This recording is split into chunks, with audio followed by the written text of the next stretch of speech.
Carriole e pale pronte per spargere il sale, se dovesse servire, sui marciapiedi a Mestre e a Venezia nelle calli sugli itinerari previsti. Mezzi spargisali in azione sulle strade e sulla tangenziale. Alle 14.30, su indicazione della Protezione Civile, il Comune di Venezia ha fatto scattare il piano neve.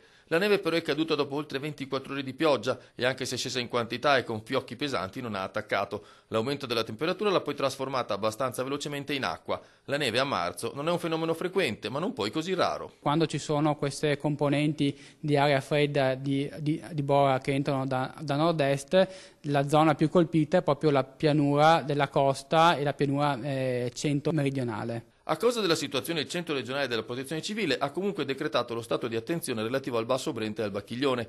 Le amministrazioni locali dovranno porre in atto le procedure di allertamento studiate in caso di conclamate criticità o particolari sofferenze idrogeologiche e idrauliche presenti nei territori di competenza. Questa è la previsione per le prossime ore. Questi fenomeni saranno meno intensi e quindi ci saranno comunque precipitazioni questa sera, domani e anche dopodomani, però molto meno importanti rispetto a oggi. Grossi disagi per i pendolari ferroviari si sono registrati al mattino a causa della nevicata che ha bloccato la linea ferroviaria fra Venezia e Trieste all'altezza di Monfalcone.